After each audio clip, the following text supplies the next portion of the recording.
Père, je n'ai qu'un désir, être près de toi et sentir tes bras. Père, tu as envoyé ton Fils bien-aimé pour quiconque croit. Saint-Esprit qui donne vie, ranime en moi ce feu pour toi. Saint-Esprit, viens par ta pluie, rafraîchis-moi et envoie un souffle nouveau,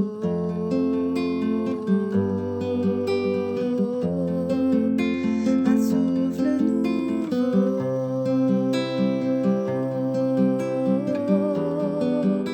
un souffle nouveau,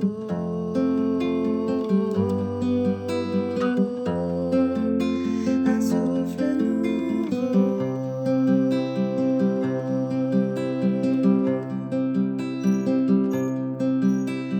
Père, je n'ai qu'un désir, rester près de toi, écouter ta voix. Oh Père, tu m'as tout donné, et c'est à tes pieds que je veux rester. Saint-Esprit qui donne vie, ranime en moi ce feu pour toi. Saint-Esprit, viens par ta pluie, rafraîchis-moi et envoie un souffle nouveau,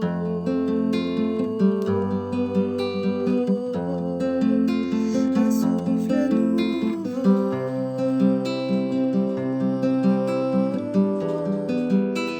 un souffle nouveau,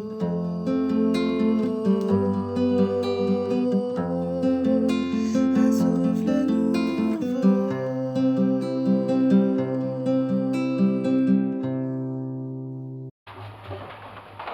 Soyez toujours joyeux. C'est pas toujours, non. Soyez toujours joyeux. C'est tout le contraire de fais-le noir rouge, hein. Soyez toujours joyeux. C'est adressé aux chrétiens, ça, avant tout. Priez sans cesse. Oh, priez sans cesse. Déjà le dimanche, c'est juste, mais alors sans cesse, ça devient dur. Priez sans cesse, j'ai rien inventé, je vais vous expliquer. Troisièmement, soyez joyeux, priez sans cesse, rendez grâce à Dieu en toutes choses. Celles qui vont bien, c'est facile. Mais dans une vie, il y a souvent plus de choses qui ne vont pas bien que de choses qui vont bien. Rendez grâce à Dieu pour toutes choses. Que le nom du Seigneur soit béni. J'aimerais lire l'explication de tout ce que je viens de dire maintenant à l'instant dans une lettre que Paul a écrite aux chrétiens de Thessalonique.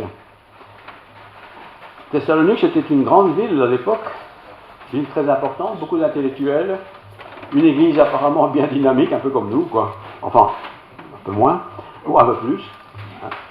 Ils n'avaient pas de guitare et de piano. Je vous lis quelques versets. 1 Thessaloniciens 5, versets 16 à 18. Soyez toujours tristes.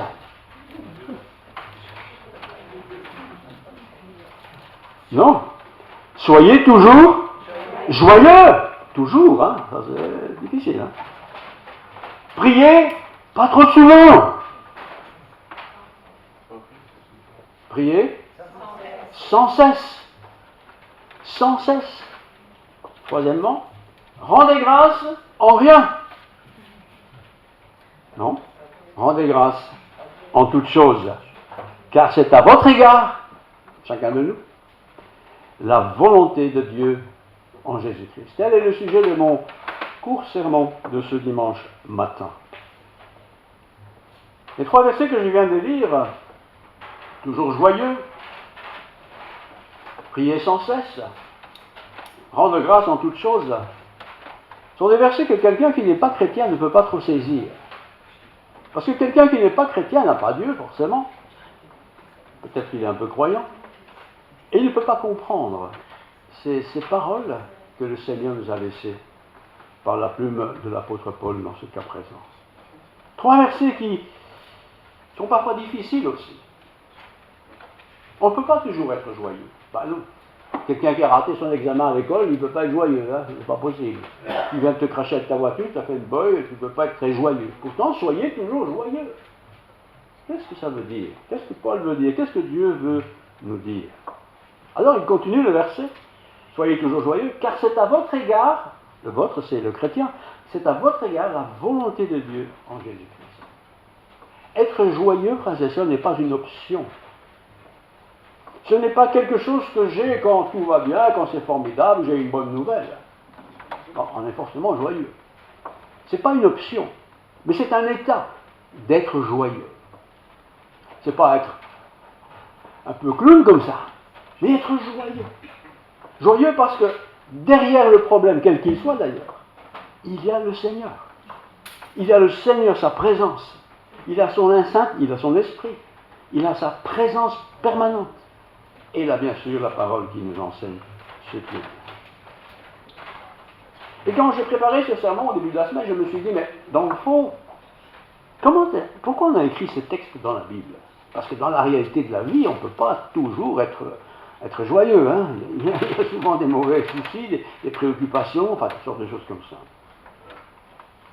Quand nous regardons la TV, par exemple, nous voyons des images, nous écoutons les gens qui parlent, et nous remarquons que très souvent, c'est quand même très négatif. Les journaux télévisés, rarement des très bonnes nouvelles, hein. C'est souvent très négatif. Tu rencontres des amis, des voisins, bon, c'est pas toujours la joie dans les discussions. Pourquoi tout ça? Pourquoi toujours ces choses négatives prennent-elles le dessus? Tu regardes la télé, tu regardes les informations, massacre par-ci, massacre par-là, tuerie par-là, famine par-là-bas, enfin, il y a toujours un tas de choses qui nous sont annoncées, dans les journaux écrits c'est la même chose, c'est quand même décourageant. Et là-dedans nous sommes chrétiens, et nous savons qu'en tant que chrétiens, nous sommes supposés être heureux, parce qu'on a fait le bon choix. Mais on n'est pas toujours heureux. Parfois même, on est dans la semoule, comme ces informations qu'on vient d'entendre ou de lire. Comment ça se fait? Pourquoi? Quand on regarde la télé, par exemple, surtout les informations, et en ce moment certainement, l'économie c'est pas le top, encore que ça va chez nous. La politique, c'est pas trop mal quand même. Mais ces massacres, ces insurrections, ces nations qui se battent contre d'autres nations, ces crimes organisés, structurés, enfin toutes ces choses qu'on voit à la télé sans problème, ou qu'on lit dans les journaux, ou qu'on entend à la radio. Comment est-ce qu'on doit encore en tant que chrétien subir un peu tout ça? Et surtout se poser la question, mais Seigneur, enfin, tu ne peux pas une fois ruer dans les brancards et régler tout ça une fois pour toutes. Si j'oublie un peu l'immoralité omniprésente, je pourrais dire, la vie c'est pas trop mal, je ne suis pas immoral. Mais l'immoralité est omniprésente. Elle est dans les familles, elle est dans les écoles, elle est dans les entreprises, elle est dans la rue. L'immoralité, c'est ce qui est contre la morale. Comment faire? Je ne peux pas fermer les yeux, je ne peux pas m'isoler dans une cave quelque part. Non, bien sûr que non. L'immoralité abonde d'une manière généreuse et partout.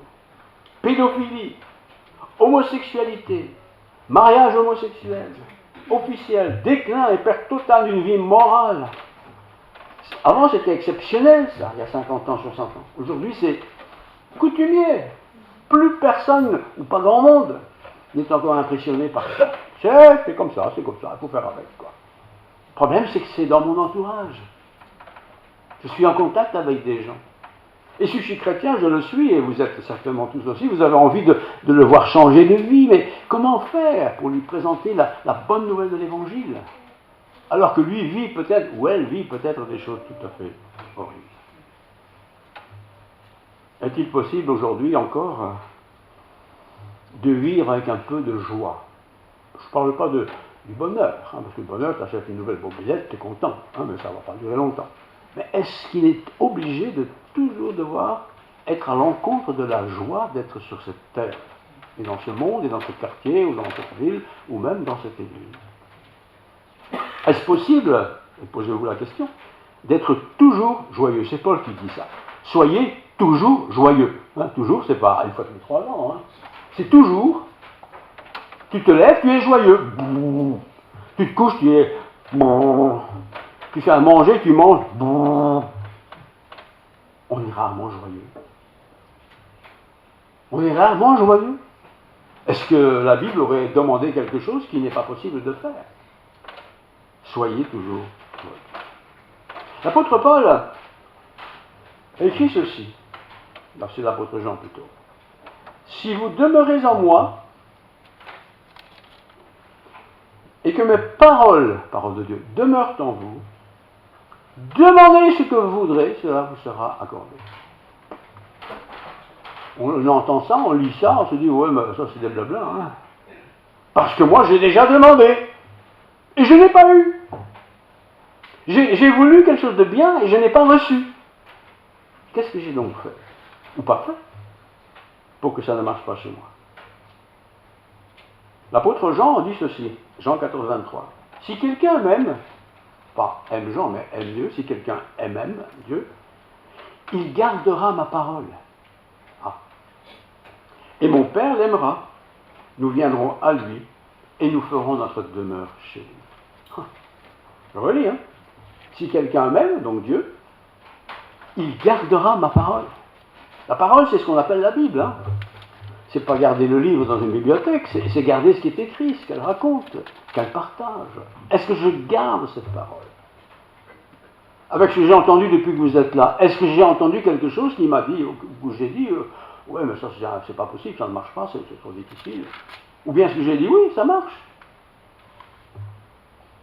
Jean, chapitre 14, verset 23.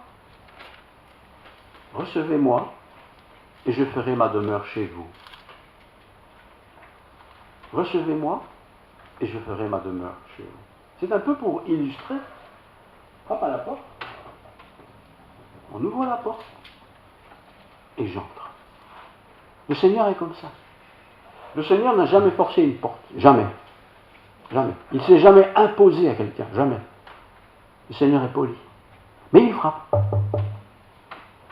Si quelqu'un entend ma voix, si quelqu'un m'ouvre la porte, j'entre chez lui et je soupe avec lui. Et comme je suis avec lui, je suis bien. Et nous sommes bien. Le consolateur, l'Esprit Saint, vous le connaissez, que le Père enverra en mon nom, vous enseignera toutes choses. Remarquez bien qu'il ne dit pas qu'il faut aller à l'église ici. Non. Le consolateur, l'Esprit Saint, celui qui est envoyé par Dieu, c'est un esprit, c'est immatériel, mais c'est l'Esprit de Dieu quand même, enverra et il vous enseignera toutes choses. Depuis que vous êtes dans les choses de Dieu, parfois c'est longtemps, parfois c'est récent, qu'est-ce que vous avez entendu de Dieu qui vous a marqué? Marqué même peut-être négativement en disant, oh ça c'est pas possible, ça ne marchera jamais chez moi parce que c'est pas possible. Tu ne connais pas mon caractère, tu ne sais pas quelle famille j'ai, tu ne connais pas ma femme, tu ne connais pas mon mari, tu ne connais pas mes enfants, tu ne connais pas mon chef d'entreprise, il n'y a rien qui tourne rond. Non. Mais jamais c'est écrit comme ça. Réjouissez-vous. Cependant, ne vous réjouissez pas de ce que les esprits vous sont soumis. En tant que chrétien, on entend souvent des prédicateurs dire il faut dominer le mal. Est-ce que moi je suis capable de dominer le mal? Est-ce que je suis même capable de dominer le mal qui est le mien? Je ne parle pas du petit bobo, de la petite grippe, je parle ici du mal, des choses que je ne fais pas bien. Je ne peux pas. C'est tellement difficile, c'est tellement dans mes gènes, c'est tellement automatique. Alors bien sûr, comme je suis chrétien, je suis frustré parce que je me dis, tu vas à l'église, tu chantes, tu fais tes prières, tu racontes tout ça, et puis d'un autre côté, regarde un peu ce que tu fais ou ce que tu ne fais pas. Est-ce que Dieu aurait demandé des choses qui sont impossibles à moi, humain? Philippiens 4.4, c'est Paul qui dit ça. Réjouissez-vous toujours dans le football. Ah non, c'est pas ça. Dans les vacances. Non, dans la nouvelle maison que tu vas acheter. Rien de tout ça. Réjouissez-vous toujours dans le Seigneur. Et Paul dit, et je le répète, réjouissez-vous toujours dans le Seigneur. Si je pense que je vais me réjouir dans des choses que j'ai acquises, ça va faire plaisir, bien sûr, un peu, mais c'est éphémère, ça, c'est passager. Je vais aller dans la grande église là-bas, parce que là, on chante beaucoup, les artistes et tout, modernes. Oui, un petit peu, mais ça ne va pas durer, ça. Réjouissez-vous toujours dans le Seigneur. Si je me lève, croyez-moi bien, hein, si je me lève, ou si je pars en vacances, et avec ça je vais me réjouir, je vais profiter de la vie quelques jours, oui, tu vas profiter quelques jours, 1 heure ou 2, et puis, mais tu vas retrouver ta vie après. Et un chrétien ne peut pas se satisfaire d'un petit bonheur tous les 3 semaines, tous les ans, en partant en vacances. Le chrétien a besoin de sentir la présence du Seigneur autour de lui. Paul dit, réjouissez-vous toujours dans le Seigneur. Je le répète, réjouissez-vous dans le Seigneur. Pourquoi? Il y a une explication à ça. C'est lui qui la donne. Car le Seigneur est proche. On sait que le Seigneur va revenir. Hein. Ça fait longtemps qu'on le dit. Bon, mais ça semble quand même loin, parce que depuis le temps qu'on le dit, non, le Seigneur est proche, proche de toi. Est-ce que le Seigneur est proche de toi? Car le Seigneur est proche. Ne vous inquiétez de rien, je cite, hein, mais en toute chose, sociale, physique, mentale, en toute chose, faites connaître vos besoins à Dieu. Les besoins, c'est quelque chose que j'ai besoin. C'est pas la brigade, c'est pas rien. Faites connaître vos besoins. Un chrétien est quelqu'un qui fait connaître ses besoins à Dieu. Comme nous les humains, on fait connaître un peu ses besoins à sa maman, son papa, à son frère, à sa soeur, voilà. Des besoins. Pas des caprices. Hein. Faites connaître vos besoins à Dieu. Comment? Seigneur, t'as entendu? Je vais t'écrire une lettre, hein, pour la lire. Hein. Fais connaître tes besoins par des prières. Et encore que je fais ça, c'est pas forcément juste. Hein. On peut faire des prières comme ça. Hein. On peut faire des prières à genoux, on peut faire des prières à plat, qu'importe. Donc faites connaître vos besoins. Et ce besoin, je l'aime beaucoup ce mot parce que c'est pas mis. Faites connaître vos caprices. Et dans nos prières, il y a souvent des caprices. C'est des besoins qu'on doit exprimer. J'ai besoin, Seigneur, de ça. J'ai besoin d'être rassuré, j'ai besoin de savoir, j'ai besoin de... Enfin, chacun son histoire. Faites connaître vos besoins à Dieu par des prières et des supplications. Ce n'est pas simplement la prière qu'on a répété 15 fois, mais c'est des supplications. Je te supplie. Et si un jour vous avez supplié un prof de vous mettre 10 au bulletin au lieu de 0, parce que sinon vous allez avoir une raclée du papa, vous l'avez supplié. Hein. C'était plein d'émotions, plein d'attentes. Mais il nous faut prier aussi un peu comme ça.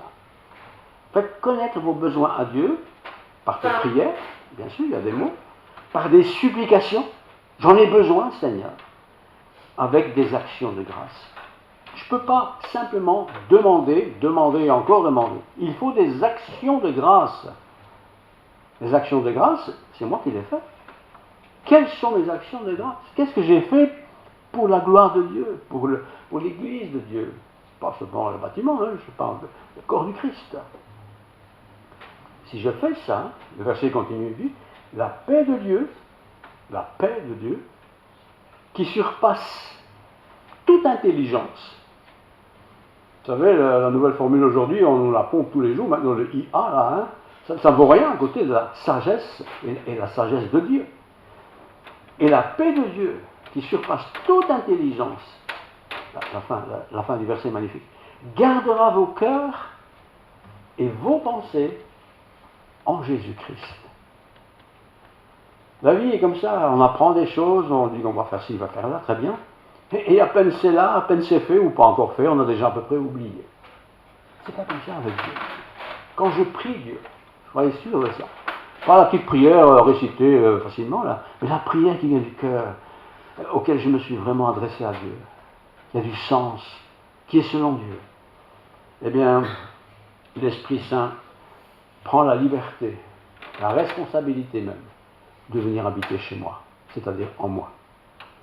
Et quand j'ai l'Esprit de Dieu en moi, vous savez, c'est pas simplement je mets une belle cravate, je ne jure plus ou je ne me fâche plus, oui, tout ça c'est vrai un peu, mais quand il vient habiter en moi, c'est ça qui change ma vie. Ça change ma vie. Ce que je faisais automatiquement là, il y a des jours encore, ou 10 jours, ou un jour, ou depuis toujours, ça se dissipe tout simplement. Parce qu'il y a autre chose, il y a Dieu qui habite en moi.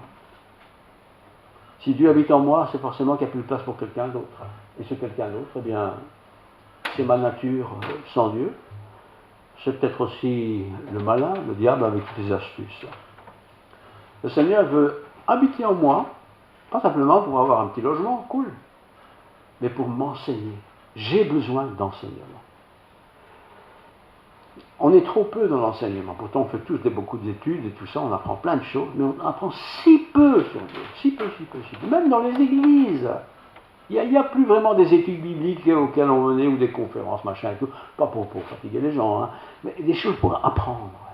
C'est pourquoi il est important d'avoir sa Bible. Hein, parce que bon, il a lu quoi, le pasteur? Je ne sais même plus où ça se trouve, on ne relit plus, on ne sait plus. Voilà. Il faut faire ça, absolument. Il faut se nourrir de Dieu. J'ai besoin de comprendre pourquoi Dieu m'a aimé. Parce qu'en réalité, je ne suis pas aimable. Je le sais. Je ne suis pas aimable. J'ai un caractère qui est le mien, sans doute. Ce n'est pas le plus mauvais, mais ce n'est pas le meilleur non plus. Hein. Je sais que Dieu m'aime. Et j'ai besoin d'être aimé de Dieu. Et il faut que cet amour qui se manifeste en moi par Dieu soit reprojeté sur l'autre. Que peut-être je n'aime pas d'ailleurs. Mais pourquoi tu ne l'aimes pas? Alors tu dois une explication. Mais tu dois aimer ton prochain comme toi-même, un problème. Mais je ne l'aime pas. Donc tu ne t'aimes pas toi-même alors. Ben si, je m'aime moi-même. Mais il n'est pas comme moi. Ben non, forcément, puisque c'est lui. Mais tu dois l'aimer. Il faut réfléchir quand on lit la Bible. Pas simplement lire comme ça, le verset à la queue leu. On se dit, mais qu'est-ce qu'il dit là, le Seigneur? Pourquoi il dit ça? Pourquoi est-ce que Paul a écrit ça aux chrétiens auxquels il s'adresse, les Thessaloniques? C'était une grande ville, hein, ville très importante. Et la communauté était très vivante. J'ai une communauté sans doute, mais très vivante. Et ils ont dû apprendre. Ils ont dû apprendre. Et la première chose qu'il nous faut apprendre, et c'est la plus difficile en fait, c'est de gagner, d'avoir des victoires sur le péché. Vous savez, ouais, il y a des petites choses que je fais, mais je ne fais plus maintenant ça.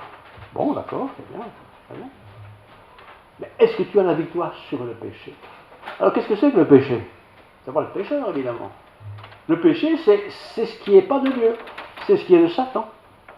Et le péché ne frappe pas à la porte en disant « Tu permets que je rentre chez toi ?» Non, non, c'est pas comme ça. C'est insidieux. Il est là, à la porte, bien sûr. Et à peine la porte est entrouverte, il entre dedans. Hein. Et je suis prisonnier.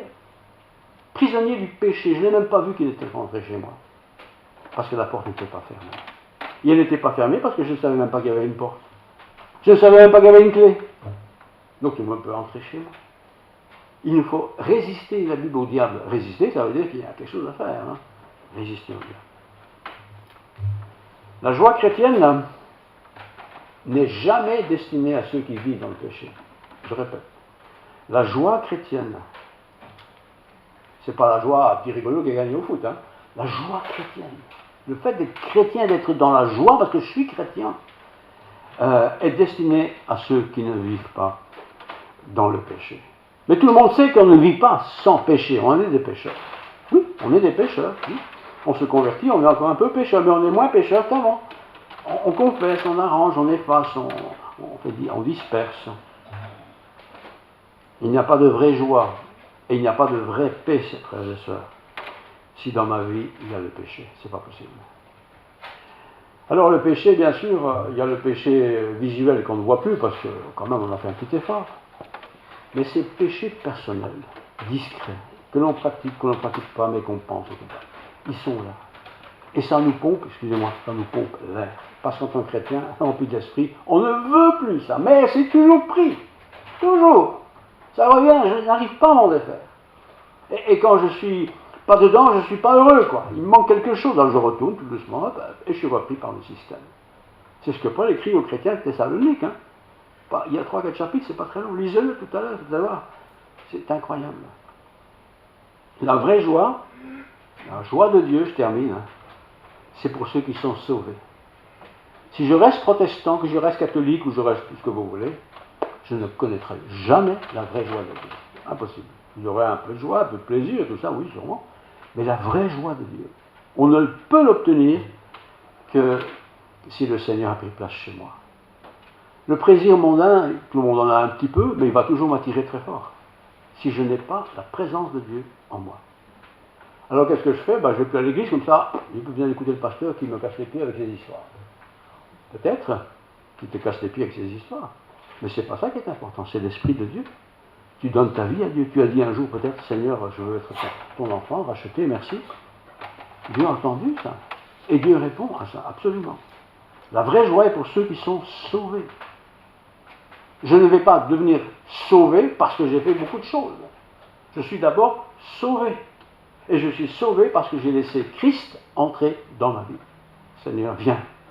Ma porte est ouverte. Parle-moi, corrige-moi, fais ce que tu veux avec moi. Je suis à ta disposition. Ça, c'est la rencontre avec le Seigneur. Qu'entre-temps, il y a eu des choses, des travers, mais ça, c'est pas grave. Il y en aura toujours de toute façon. Nous restons des humains. Mais Dieu pardonne ça parce que je sais à ce moment-là que j'ai mal fait. Ben oui. Si j'ai critiqué mon voisin alors que je vais lui faire un petit évangile, il va me dire, celui-là, c'est marrant. Mais il faut confesser ça, oui. Mais ça n'enlèvera jamais plus le fait que le Seigneur est dans ma vie. Il est avec moi tous les jours, jusqu'à la semaine prochaine. C'est juste ça? Jusqu'à la fin du monde. La fin du monde, c'est au minimum la fin de ma vie. Ah oui, quand j'ai 20 ans, 50 ans, tant mieux, mais je suis encore. Et puis je vieillis encore un peu plus, et puis bon, jusqu'à la fin de mes jours, la fin de ma vie, le Seigneur est avec moi. Et si Dieu est avec moi, qui? Vous avez la réponse. Personne ne se raconte. Je ne sais pas que je serais devenu un Superman, mais je serais bien. Et je serais bien parce que le Seigneur est mon secours. Ecclésiaste 2, 26. Ce qui compte, est-ce que c'est la sincérité de notre cœur, l'honnêteté de notre cœur, ou est-ce que ce qui compte, c'est d'avoir fait le bon choix dans la personne de notre Seigneur Jésus-Christ? Je peux choisir la plus belle, la plus jolie, la plus grandiose des églises avec des super chrétiens, tout ce qu'on veut. Je peux, il y en a beaucoup. Mais ça ne fera jamais de moi un chrétien. Ce qui fera de moi un chrétien, c'est quand je pourrai dire à Dieu, voilà, j'agis, je réagis, comme si toi tu étais à ma place. Et nous apprenons vite, d'ailleurs on apprend très très vite, comment le Christ aurait fait d'ailleurs, on a suffisamment d'exemples dans l'Écriture. Comment le Christ Jésus, que les gens ont pu voir, rencontrer, a réagi quand il était attaqué. Dernière chose, je termine. Quand il était sur la croix, c'est pas facile, hein? Ça a duré longtemps, ça a duré des heures. En plus, lui, il avait encore la chose dans la tête, il savait toutes ces choses qui allaient arriver. Il a été accusé, condamné, crucifié, les mains, les clous, tout ça. Et qu'est-ce qu'il a dit à son père? Père, pardonne-leur. Pourquoi? Parce qu'ils ne savent pas ce qu'ils font. Et nous avons une tendance, et je termine, hein, et nous avons une tendance à ne pas pardonner parce qu'il doit demander pardon. Père, pardonne-leur parce qu'ils ne savent pas ce qu'ils font. Ils sont insensés. Et quand nous arrivons à dire cela, pour remettre ça à notre niveau, avec notre collègue de travail avec qui on ne s'entend pas, ou avec le voisin parce qu'il fait du boucan, lui, ou même au sein de la famille, quand nous sommes arrivés à pouvoir dire Seigneur, pardonne-leur, parce que dans ce cas-là, ils ne savent pas ce qu'ils font. Vous allez voir comment la chose va peut-être pas s'améliorer, je dis peut-être, je ne sais pas, mais moi je vais m'améliorer par rapport à la chose. Et ça c'est grand, ça c'est grand. Alors je vous souhaite à tous de vivre, comme dit le Proverbe 4, 23, dans une sincérité de Christ, de cœur, comme Christ. Christ était sincère. Quand il a dit à son Père, Père, Il fait sur la croix. Pardonne-leur. Avec du bon, hein. Pourquoi? Parce qu'ils étaient sympas, non? Parce qu'ils ne savent pas ce qu'ils font. Il y a parfois des choses qu'on ne sait pas qu'on a fait. Hein. Une fois qu'on a l'Esprit de Dieu, Dieu nous dit quand même, là, ça ne va pas, ça, pour régler ça. Mais c'est pas de ça que je parle, c'est par rapport à l'autre. Père, pardonne-leur, car ils n'ont pas fait le bon choix. Et si mon voisin, que je n'ai pas de voisin ici, enfin ils sont tous morts d'ailleurs, et si mon voisin est quelqu'un qui a une vie pas possible, je peux toujours dire, c'est un beau solo, hein. C'est pas ton problème, ça. C'est pas ton problème, ça. Mais ton problème, c'est de lui parler de l'amour de Dieu. Alors qu'il te voit vivre aussi. Hein, s'il entend que tu engueules tous les jours sa femme, là, excuse-moi, pour être un peu plat comme ça, on se dit, les chrétiens, ils sont comme nous. Hein. On est différents. On est différents. Prions. Seigneur, facile de parler, facile de raconter, facile de tout ce qu'on veut, mais il n'est pas facile toujours d'être un chrétien qui vit sans arrière-pensée, qui ne cherche pas toujours à être vainqueur et à être plus fort que l'autre, qui vit dans le jugement permanent de l'autre qui n'est pas comme moi, alors que moi je ne suis pas comme toi. Seigneur, apprends-nous à mieux te connaître, à mieux te ressembler, afin que les autres gens n'entendent pas simplement des mots de ma part, mais voient dans ma vie quelque chose que peut-être ils n'ont pas et qu'ils souhaiteraient avoir. Seigneur, parfois nous t'offensons, pardonne-nous nos offenses. Parfois nous te blessons par nos paroles, nos attitudes. Pardonne-nous, Seigneur. Parfois même, nous ne voulons pas pardonner parce que nous sommes trop fâchés. Enlève de nous la colère. Seigneur, merci pour ce temps passé ensemble, pour tous nos visiteurs qui étaient là. Que cette journée se poursuive dans la tranquillité, la sérénité, et que les jours qui viennent, si c'est ta permission, eh bien, soit pour nous tous des bonnes journées, des belles journées. Que la grâce de Dieu, la paix du Christ, la plénitude du Saint-Esprit soit sur nous tous, sur nos familles, sur notre Église, sur nos visiteurs. Au nom de Jésus, je te prie. Amen. Amen.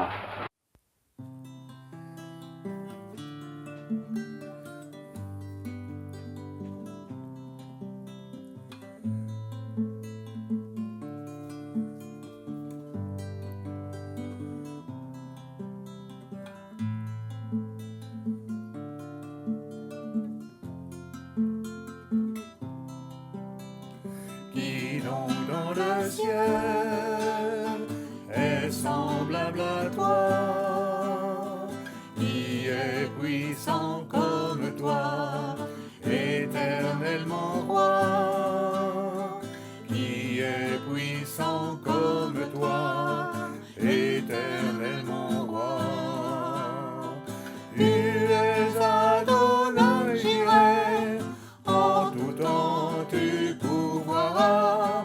Tu es Adonai Rapha, éternel tu guériras.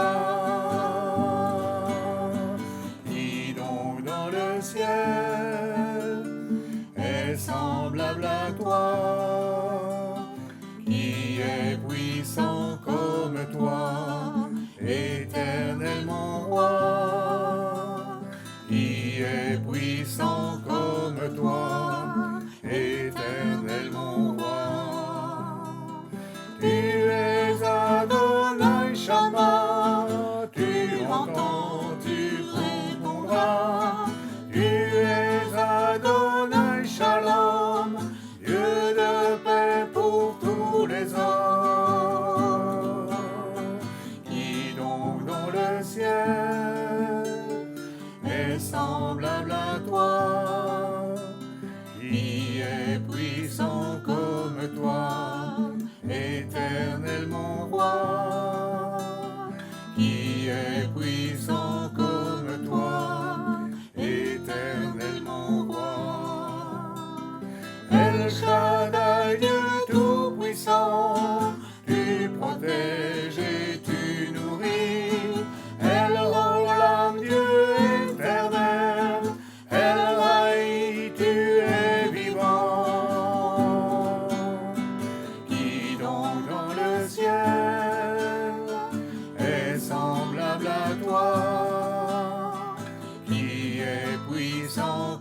comme toi.